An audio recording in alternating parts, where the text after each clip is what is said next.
Hello மக்களே, நான் உங்களுக்கு சேவ் ரூபேஸ். இன்றைக்கி நம்ம பார்க்க போகிறோம் வீட்டிலே எக் குர்ஜி எப்படி ரெடி பண்ணுற அதை கூட நம்ம restaurant style. Okay, so video skip பண்ணாமல் பாருங்கள் கைஸ்.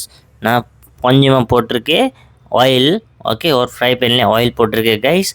ஓகே, ஆயில் நல்லா சூடாயிடுச்சுன்னா கொஞ்சமாக நம்ம ஆனியன் கார்லிக் ஓகே ரெண்டுமே போட்டு கொஞ்சமாக க்ரீன் சில்லி சாப் ஓகே க்ரீன் சில்லி சாப் போட்டு இதைப்படி நல்லா நம்ம மிக்ஸ் பண்ணோம். ஓகே, இதில் onion green chilli and garlic இருக்குது. ஓகே, இதை வச்சு நான் கொஞ்சம் தக்காளி சாப் பண்ணி வச்சுருக்கேன், தக்காளி கொட்டி போட்டிருக்கு. இதை பண்ணி நல்லா சாட்டே பண்ணோம்.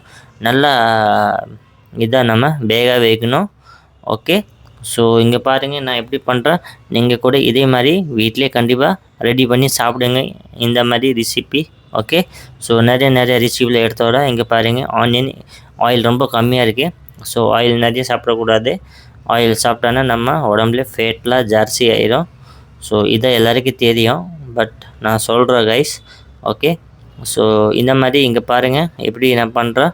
கொஞ்சமாக லைட்டாக தண்ணி போட்டு இதை போட்டிருக்கேன். இதுக்கு தண்ணி போட்டுருன்னா இதை மசாலா கொஞ்சமாக குக் ஆகும், அதனால நான் தண்ணி போட்டிருக்கேன். இதே மாதிரி இங்கே பாருங்கள் எப்படி பண்ணுறேன்.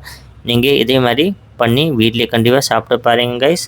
இதில் 4 முட்டை போட்டிருக்கேன். ஓகே, ஸோ இதை 1 பர்சன் ஆர்டர் இருந்துச்சு, அப்படி நான் வீடியோ ரெடி பண்ணிட்டேன் கைஸ். ஓகே, ஸோ முட்டை இந்த மாதிரி போட்டுட்டு நல்லா மிக்ஸ் பண்ணோம் கைஸ். இங்கே பாருங்கள் எப்படி மிக்ஸ் பண்ணுறேன்.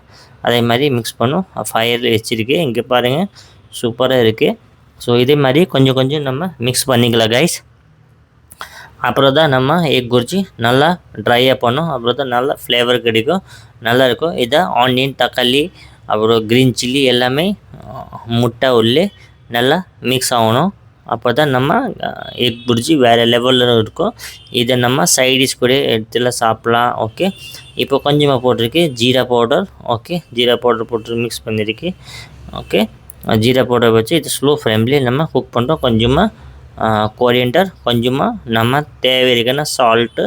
ஓகே, சால்ட் வச்சுருக்கு, சால்ட் போட்டிருக்கோம். ஓகே, ஸோ இதை போட்டு நல்லா மிக்ஸ் பண்ணுறோம் கைஸ். ஓகே, நல்லா மிக்ஸ் பண்ணுறேன். கொஞ்சம் சாப்பிட்டு பார்க்கலாம். ஆமாம், கரெக்டாக இருந்துச்சு. ஓகே, நம்ம ஆல்மோஸ்ட் எக் குர்ஜி ரெடி ஆயிடுச்சா. வீடியோ பிடிச்சிருக்குன்னா லைக் கமெண்ட் ஷேர் கண்டிப்பாக பண்ணுங்க. ஓகே, அப்போது ரூபேஸ் தம்பிக்கு சப்போர்ட் பண்ணுங்க கைஸ். ஓகே, உங்களுக்கு ஒரு லைக் அண்ட் ஒரு சப்ஸ்கிரைப் நம்ம ரொம்ப சப்போர்ட் ஆகும். கண்டிப்பாக நீங்கள் நமக்கே சப்போர்ட் பண்ணுறீங்க. ஸோ ப்ளீஸ் நீங்கள் சப்போர்ட் பண்ணுங்கள் ரூபேஸ் தம்பிக்கு. ஓகே, இங்கே பாருங்கள் புர்ஜி நம்ம ரெடி ஆயிடுச்சு. ஓகே, சிம்பிள் ரெசிபி தான், ஈஸியாக வீட்டிலே செஞ்சு சாப்பிடலாம்.